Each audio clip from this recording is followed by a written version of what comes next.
Good morning, everyone. I'm excited to welcome you to today's presentation. We'll be exploring a fascinating case, why India's semiconductor and electronics boom is a must-learn example of how states compete for investments.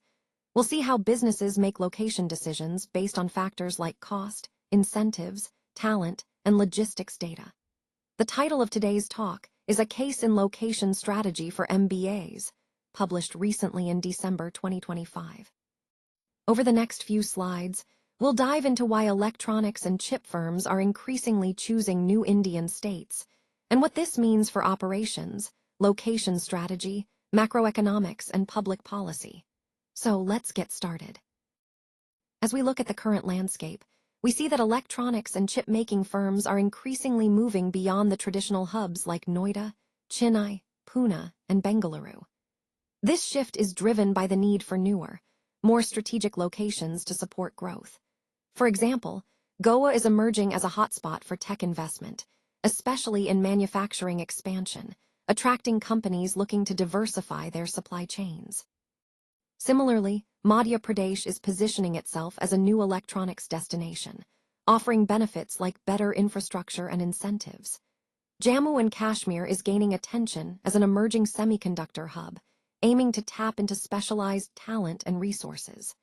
Odisha, on the other hand, is becoming prominent as a case example of how these regions are transforming into key players in the electronics ecosystem. Overall, this shift signifies a broader trend of decentralization and strategic expansion in the electronics and semiconductor sectors, aligning with the larger goal of fostering innovation and resilience in the industry. These advantages are really creating new industrial clusters all across India. When we talk about better infrastructure access, it means companies can benefit from improved transportation, utilities, and connectivity, which streamlines operations and reduces delays. Less competition in these emerging hubs also makes it easier for businesses to establish themselves and grow without the struggle of competing with already saturated markets. Streamlined processes and faster approvals are key because they cut down the time it takes to set up and expand operations, giving companies a competitive edge. Then, we also see the benefit of competitive labor costs and a cheaper workforce, which significantly lowers operational expenses and boosts profitability. Space for expansion is another crucial factor. Large land parcels mean businesses have room to grow without the need for relocating later. Attractive incentive packages and state-specific subsidies further sweeten the deal, offering financial support that can make a big difference in the bottom line. Plus, the significant savings on real estate, including lower land costs, really make these locations attractive for companies looking to optimize costs while expanding their footprint. All of these factors, these advantages, are why many companies are choosing to expand beyond the traditional tech hubs. They offer a compelling combination of cost savings, efficiency, and growth opportunities, which aligns perfectly with the overall goal of fostering innovation and industrial growth across India. These moves clearly indicate a pan-India distribution of electronics manufacturing, which is a significant trend in the industry right now. You see companies investing across different states, spreading out their production to tap into regional strengths. For example, Amara Raja is investing in Telangana specifically for Li-ion cell production, highlighting the focus on advanced battery tech. Meanwhile, Polycab is entering Madhya Pradesh to ramp up cable production, which shows diversification in manufacturing locations. Micron is setting up back-end facilities, and that's crucial for semiconductor manufacturing and supply chain resilience. Tata Electronics is expanding its footprint in Tamil Nadu and Jammu and Kashmir, demonstrating the geographical breadth of their operations. And we also see Sahasra Semiconductor shifting operations to Odisha, which underscores the strategic moves companies are making to optimize regional advantages and logistics. All these examples collectively point to a broader pattern. Major players are actively making strategic moves across India. This is not just about expansion. It's about creating a resilient, localized supply chain that can serve the growing demand for electronics across the country. It aligns perfectly with the overall theme of strengthening India's electronics manufacturing ecosystem and making it more self-reliant.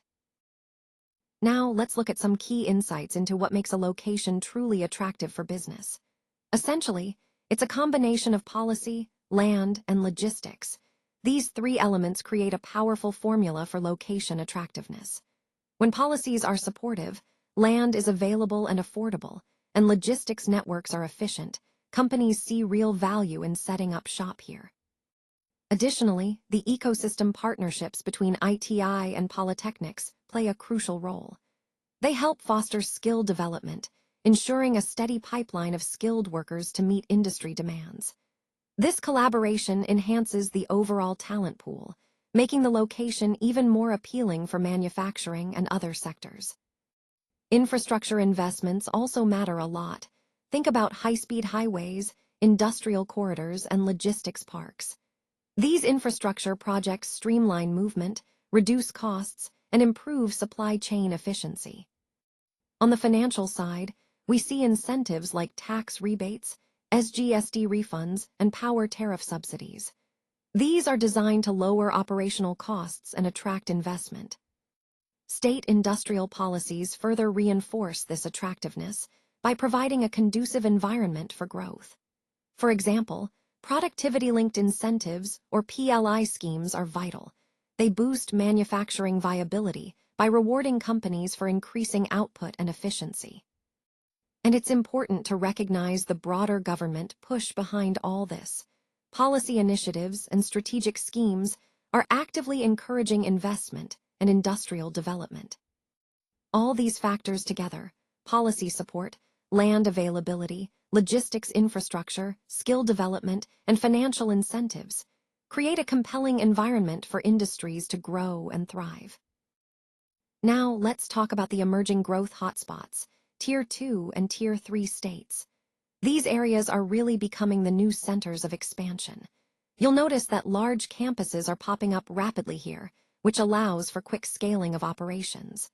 Compared to the overcrowded regions, these locations offer a lot more room to grow without the usual congestion. One of the key advantages is better incentives, which many of these states provide to attract businesses.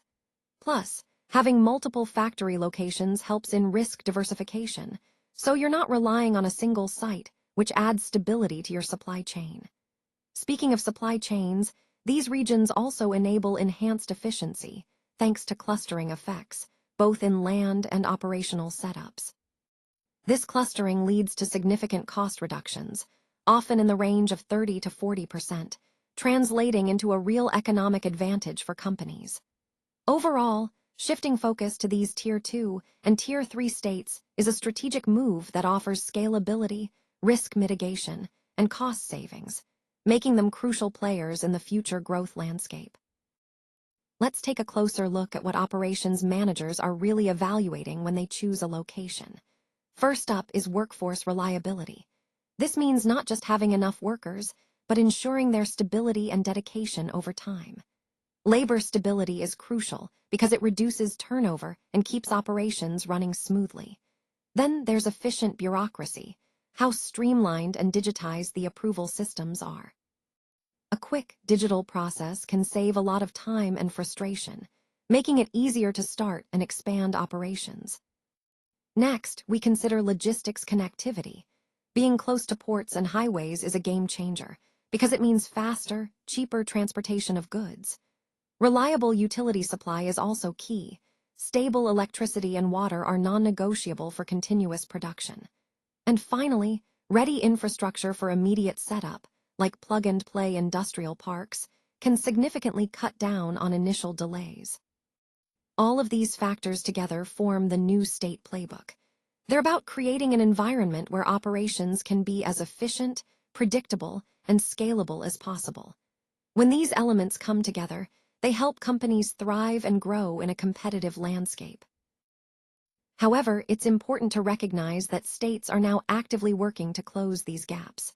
While they're making progress, there's still a noticeable difference compared to well-established hubs around the world.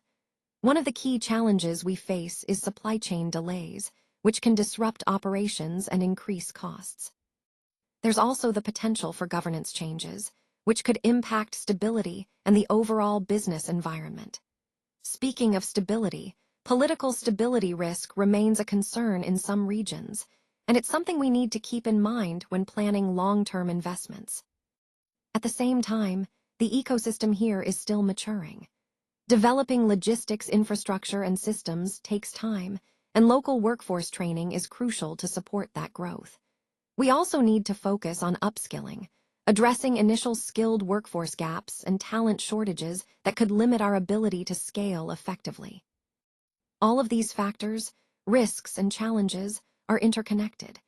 They highlight the importance of strategic planning and adaptability as we navigate this evolving landscape. Ultimately, understanding these dynamics helps us better position ourselves for sustainable growth in these emerging markets. The semiconductor wave is truly shaping India's economic map in a significant way. As we've seen, this industry is not just about technology, it's about how regions are competing and transforming their economies. Now, states are starting to compete with each other, much like companies do, to attract the right investors and build their semiconductor ecosystems. This kind of competition drives innovation and investment in infrastructure. When we look at industrial clusters, they play a crucial role in determining long-term efficiency and the strength of supply chains. Clusters help create an ecosystem where suppliers, manufacturers, and research institutions can collaborate more effectively, reducing costs and boosting productivity over time. Government incentives also have a powerful impact. They can significantly alter the cost structures for companies, making some locations more attractive than others. These incentives can include tax breaks, subsidies, or other support measures that tip the scales during location decisions. Speaking of location, it's no longer just about geography. Strategic decision-making is key. Companies and states consider factors like infrastructure, supply chain networks, and access to talent. These are strategic choices that can influence success in this industry. Finally, for MBA students, understanding these dynamics offers valuable lessons. It shows how economic sectors evolve and how strategic decisions, whether by companies or governments, shape regional development. Recognizing these factors helps us appreciate the complex interplay between policy, industry, and economic growth in today's globalized world. So let's consider whether India should focus on developing a few large clusters or promote a wider distribution across different regions. This is a key strategic question because concentrated clusters can generate economies of scale and foster innovation, but a broader spread might help spread risk and tap into diverse talent pools. Next, how can companies reduce operational risk when moving into new states? It's important to think about factors like understanding local regulations, building good relationships with state authorities, and ensuring they have reliable supply chains in place. These steps can help smooth the transition and mitigate potential disruptions. Now, regarding Odisha or J&K becoming semiconductor hubs, realistically, what's achievable? While these regions have potential, it's essential to assess their existing infrastructure, skill availability, and incentives. Turning them into semiconductor hubs would require significant investment and strategic planning, but it's not impossible with the right support. Moving on, which factors should weigh more heavily in our decisions? Cost, incentives, or talent? Each plays a crucial role, but often, talent and skills availability can be the differentiator for long-term success. Cost and incentives are important too, but without the right talent, even the most attractive incentives might not yield the desired results. Finally, should India promote more state-level competition for manufacturing? Creating a competitive environment between states can stimulate innovation, improve efficiency, and lead to better policies. But it's also vital to ensure that this competition is healthy and doesn't lead to unnecessary overlaps or conflicts. These questions really tie into the overall theme of balancing strategic choices with regional development opportunities, aiming for a sustainable and competitive manufacturing ecosystem across India.